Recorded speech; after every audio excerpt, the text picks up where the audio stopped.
I am Dorothea Puente, an American landlady in the 1980s who ran a boarding house in Sacramento, California. Behind my seemingly ordinary facade, I harbored a dark secret. I specifically targeted vulnerable and elderly tenants, taking advantage of their trust in me. With calculated intent, I would administer drugs and poison, leading to their tragic deaths. To conceal my gruesome deeds, I would bury their lifeless bodies in the backyard of my property. The truth about my heinous actions was eventually unveiled when a diligent social worker grew suspicious and alerted the authorities. The subsequent investigation unearthed a horrifying scene, laying bare the extent of my atrocities. As a result, I was convicted of multiple murders and handed a life sentence without the possibility of parole. The legacy of my heinous crimes serves as a haunting reminder of the depths to which human darkness can descend, leaving a trail of irreversible suffering in its wake. Y'all, this is some crazy breaking news out of Pennsylvania. 9 juveniles have escaped from a juvenile detention center. 9. The escape happened just after 8 p.m., so this is just within the last 2.5 hours. According to reports, there was a riot that had broke out just before the escape. Multiple police department and EMS units from Berks and Chester counties, Chester County is where Danilo Cavalcante escaped from, have responded to a reported riot and mass escape from the Abraxas Academy, a youth detention center. They apparently gained access to the staff keys, allowing them to have access to the entire facility, including the outside doors. Police have multiple roadblocks set up on I-176 and have requested air support and dogs to the scene. They were originally believed to still be in their uniforms, but an update by the police says that they are probably in a shirt and boxers after discarding their uniforms. So this is actually the area where they escaped from, and you can see there is so much woods around there and then an interstate. So this is just absolutely insane. I cannot believe 9 of them were able to escape during this riot, but they were able to get the detention center back under control. This true crime case will make your blood boil. Over a decade ago, 19-year-old Kara Nichols vanished. The teenager was born and raised in Colorado Springs and unfortunately had begun using substances throughout high school. She was reported missing on the 14th of October 2012. At this point, her roommates hadn't heard from her for 5 days. Police soon learned that she'd actually spoken to her brother on the phone on the 9th of October at around 11:45 p.m. She told him that she was on her way to a modelling shoot. The next day, unsettlingly, her phone was going straight to answer phone. It was actually her brother that ended up travelling to her apartment to figure out what was going on. He spoke to her roommates and the alarm was raised. Now, Kara's laptop was actually still at her apartment, which was concerning because if she just decided to up and left, she wouldn't have left her laptop behind. When investigators started digging into the case, they found that Kara had been placing ads as an S-worker. Interestingly, she'd actually posted an ad with her phone number on it the same day she went missing. Police also found out that her phone had been used on that day too at almost midnight. Investigators started looking into exactly which numbers she'd received calls from and set about contacting the individuals. They got a return call of Joel Hollendorfer. He admitted to police that yes, he had spoke to the girl about S services, but they'd never ended up meeting. However, when police tracked Kara's phone, her last activity was in the area of Joel's parents' house. Police ended up searching the property with a cadaver dog. Disturbingly, the dog barked in loads of different areas on the property to indicate remains. However, the owner of the property stated that this must be just because they have a lot of animals and over the years the animals die and then they bury them in the back garden. The police were happy with this explanation and gave up on the search. They also, though, decided to interview Joel's wife, who strangely declined to cooperate with the investigation. Frustratingly, Kara's case went cold. On February the 8th, 2022, a decade after she went missing, police confirmed that they had found Kara's body. It was on that property they'd searched the whole time. Joel was obviously arrested. In February 2022, his wife decided to come clean to police. She told them that Joel had told her in 2014 that he accidentally killed an escort that he'd hired. He admitted that he accidentally strangled her to death and buried her near a dead horse on the property. Joel's defense in court claimed that he accidentally killed her in an S-act gone wrong and that she lost consciousness due to substance use. Shockingly, he was only convicted of manslaughter and got just 24 years in prison. This was a huge blow to Kara's family. emergency Can you get 588. someone over here now to 325 Gretna Green? He's back. Please. Well, okay, what does he look like? He's O.J. Simpson. I think you know his record. Could you just send somebody over here? Okay, what is he doing there? He just drove up again. He just drove somebody up. over? Okay, wait a minute. What kind of car is he in? He's in a white Bronco, but first of all, he broke the back door down to get in. Okay, wait a minute. What's your name? Nicole Simpson. Okay, is he the sportscaster or whatever? Yeah. Okay, and Thank you. Wait a minute. We're sending the police. What is he doing? Is he threatening you? I'm going nuts. Okay, has he threatened you in any way, or is he just harassing you? You're going to hear him in a minute. He's about to come in again. Okay, just stay on the line. I don't want to stay on the line. He's going to beat the shit. Wait a minute. Wait, just stay on the line so we can know what's going on till the police get there, okay? Okay, Nicole? Uh-huh. Just a moment. Does he have any weapons? I don't know. Okay. He went home, now he's back. My Okay. kids are upstairs sleeping, and I don't want anything to happen. Okay. Has he hit you today or no? No. Okay, you don't need any paramedics or anything? Okay. You just want him to Closed leave. my door. He broke the whole back door in. And then he left and he came back? Then he came and he practically knocked my upstairs door down, but he pounded it, and then he screamed and hollered, and I tried to get him out of the bedroom because the kids were sleeping in there. Mm-hmm. Okay. And then he wanted somebody's phone number, and I gave him my phone book and clicked my phone book down to write down the phone number that he wanted, and then he took my phone book with all my stuff in it. The dispatch. What? What does he say? What else? Calling unit your domestic violence at 30 Correction 325 South Gretna Greenway is now too high. The suspect is now entered in the shelter and it is refusing to leave. It's code too high. Incident 4221 RD 825. Children involved.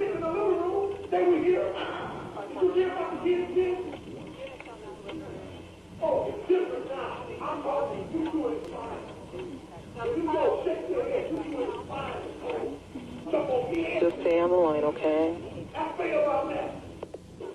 Is he upset with something that you did? Oh, a long time ago. It always comes back.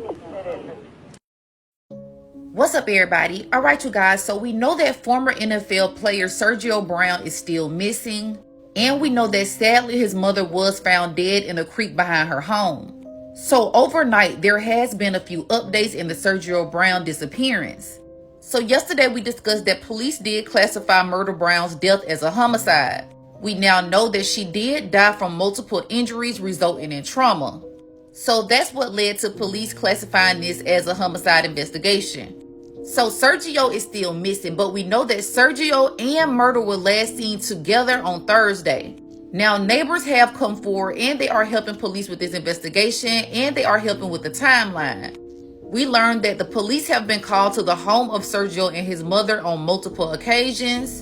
And neighbors and family members say that Sergio has not been himself the last couple of months. One neighbor is saying that police actually got the ring cam footage from his home, and what they saw on it, y'all, is shocking. They seen him taking out the trash, and they seen him had a bonfire where he burnt all her clothes. So this is the first time that I'm actually hearing this, but this neighbor is saying that police saw on ring cam footage that Sergio was having a bonfire and he had burnt all of his mother's clothes previously to them being reported missing. Now, there was a post indicating that he might have been in Mexico City. There was a video that supposedly was circulating, but like I said before, that has not been confirmed. And as of right now, we have no idea what Sergio is. The family does not have no idea where he is. They are still advocating on Facebook, trying to get him to just come home. Now, if you have any information in the disappearance or the whereabouts of Sergio Brown, please contact police. This happened in Maywood, Illinois. But like I said before, allegedly there was a video in Mexico City. So y'all just be on the lookout for Sergio. I'm going to keep you guys updated on everything that comes out with this case. But as of right now, comment below and let me know your thoughts. My prayers go out to the family of Myrtle Brown. Let's get her some justice. This is Cara Robinson. She was kidnapped by a serial killer aged 15 and escaped. And because of how incredibly smart she was, she helped the police catch him. Hi, I'm Meg. I talk about true crime. Let's get into this fascinating case. June 24th, 2002 was just a normal day. Cara was at her friend's house because they had just had a sleepover the night before, and her friend's mom asked them to water the plants outside. Kara was watering the plants at the front of the house, and this takes place in West Columbia in South Carolina. A car had passed Kara once, and she noticed that the car was coming back towards her. The man parked the car on the side of the road and got out. At first, she thought it was a little bit strange, but then she realized the man was holding pamphlets and was like, oh, he's probably trying to sell me something. Kara was only 15, so when the man got out of the car, he asked, "Are your parents home?" And she said, "Well, this isn't my house, it's my friend's house." He then asked if her friend's parents were home. And Kara said, "No, they're not home." The man then said, "Oh, okay, that's fine. Can I just leave these with you?" The man approached to give Kara the pamphlets, and as she went to reach for them, he pulled a gun out. He put the gun to her neck and led her to his car. When he opened the door, there was a storage container in the car, and he forced her to get into it. There's actually a movie about Kara's story, and they recreate this moment, and I've put that in another video. I'll attach it in my comments, so it'll be linked in there if you want to check it out. It also includes a snippet of an interview of her talking about the moment. I also want to say, if someone comes to your front door or anything, never tell them that you're alone. Even if you are, just say like, "Oh, my parents are home, they're just busy." Something like that. Never say that you're alone. So Kara's in the storage container in the back of his car, and what she did next was incredibly intelligent. She started mentally logging every turn he took in hopes to find her way back home if she escaped. She also started noting certain details. She noticed that he was listening to classic rock music. She noted the cigarettes he was smoking, like the kind of cigarettes. She even memorized the serial number on the storage container that she was in. It's absolutely just genius. I would be freaking out, crying everywhere. Like, I don't know how she was able to do that. When Kara talks about this, she says, "My survival mechanism said, all right, let's gather as much information as we can." And she says that fear had barely even kicked in because she was so focused on getting that information. Before getting to her kidnapper's apartment, he actually gagged and handcuffed her. And when he brought her into his apartment, she realized that he had a lot of animals. A lot of animals that not a lot of people have, like a lizard, guinea pigs, other small animals, fish. And once again, she was taking note of it. What Kara endured for the rest of that day and evening was what I can only describe to be hell. She was repeatedly assaulted and went through something that no human should have to go through ever, and she was only 15. And despite the just pure trauma she probably endured in those moments, she managed to stay focused on escaping and coming up with a plan. Kara really found a way of manipulating her captor. She would ask him, like, "Can I do anything for you? Can I do anything to help out?" And so her captor was like, "Yeah, sweep the floor in the kitchen." And so when she was sweeping the floor in the kitchen, she was looking around, gathering as much information about this man as she could. On the fridge was doctor notes, so she had the name of his doctor, she had the name of his dentist. Like, I think if I was her, I'd be paralyzed by fear, and I would just think like, I'm not gonna make it out of here. But she never really thought like that.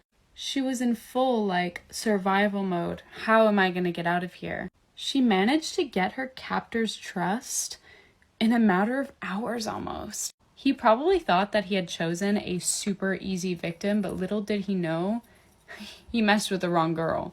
Her entire first night was spent waiting for him to fall asleep, till around dawn, when she decided to try to escape.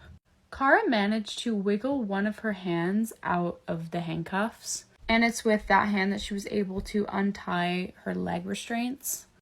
And she had to do so as quietly as she possibly could, not to wake this man up. I can't imagine the adrenaline that must have been going through her in that moment, because you know, if you make one loud noise, like you're done, he's gonna wake up. Once she got out of her leg restraints, she made her way to the front door and booked it. Eventually, she came across two people sat in a car, and she begged them to take her to the police station. They agreed to take Kara to the police station, and when she got there, she had a lot of information to give them. I'm not even joking, it took me like a year to learn my own phone number. I have no idea. at the age of 15 how she was able to retain as much information as she did. Luckily, the police were able to find the apartment that she ran out of, and what they found in that apartment was so much worse than they thought it would be. Kara was not this man's first victim. He was not in the apartment when the police got there, by the way, but what they found was newspaper clippings. And these newspaper clippings had cases that were unsolved murders of 3 young girls. These unsolved murders had been unsolved for like over 5 years, I believe.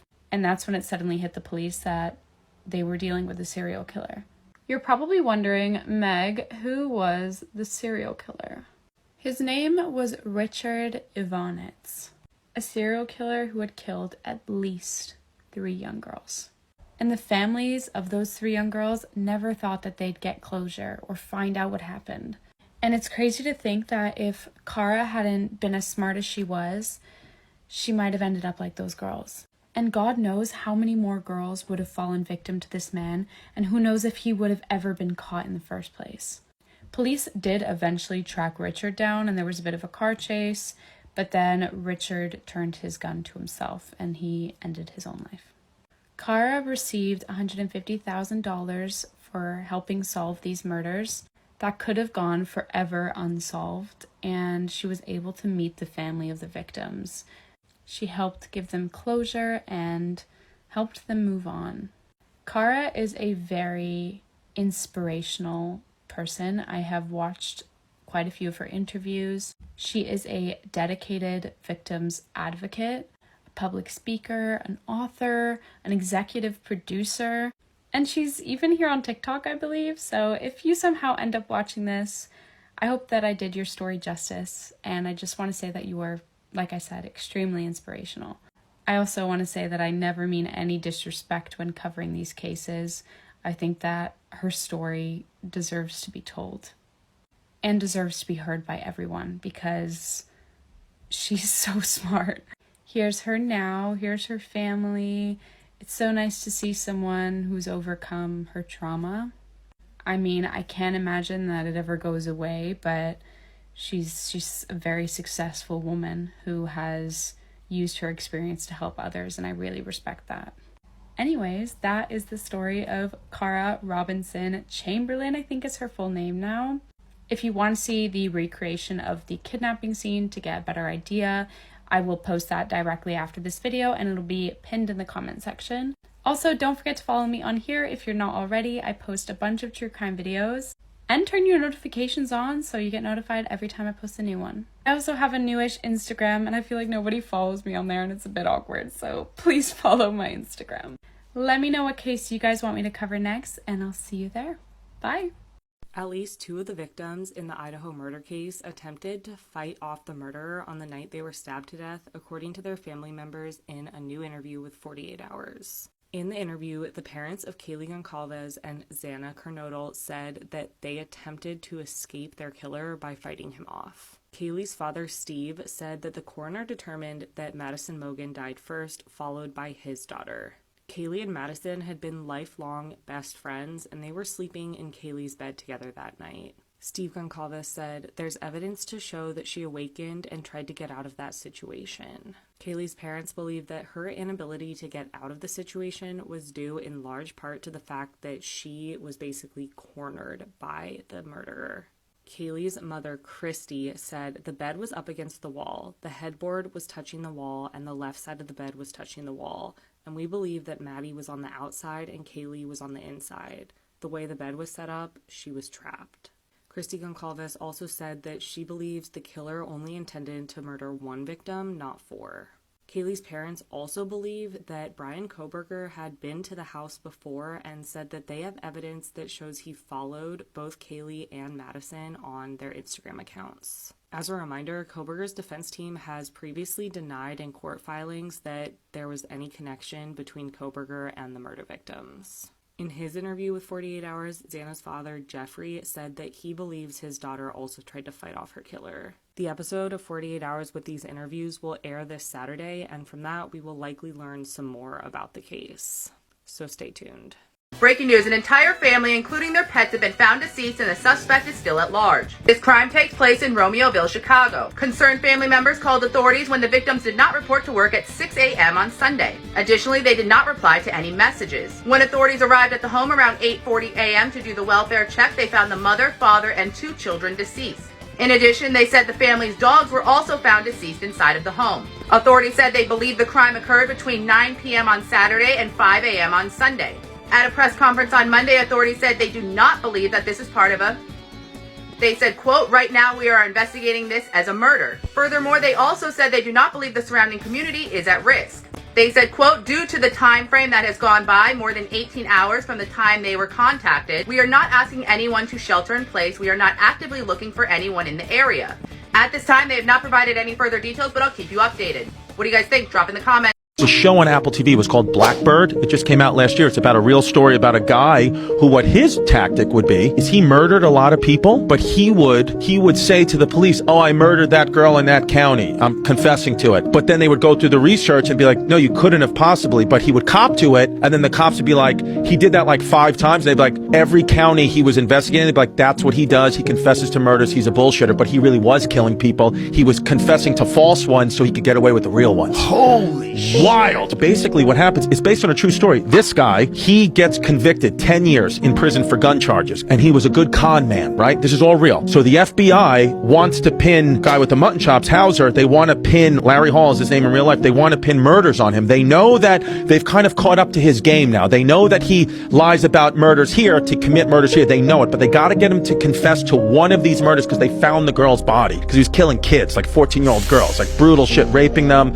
horrific. So they say to this kid, "You got 10 years in federal prison, okay? You're 3 months into your sentence. We're going to transfer you to this maximum security prison where Larry Hall is. If you can get him to confess to the murder of this girl that we have evidence on, and you can get that, your sentence is commuted immediately and you're out of prison." But he was in a minimum security prison, so he would be able to either coast through 10 years or take a chance and go to the prison with murderers, rapists, and potentially be murdered in the shower stall. But if he can get this guy and get him to confess, then he'll get out. Holy shit. And that's what the show's about.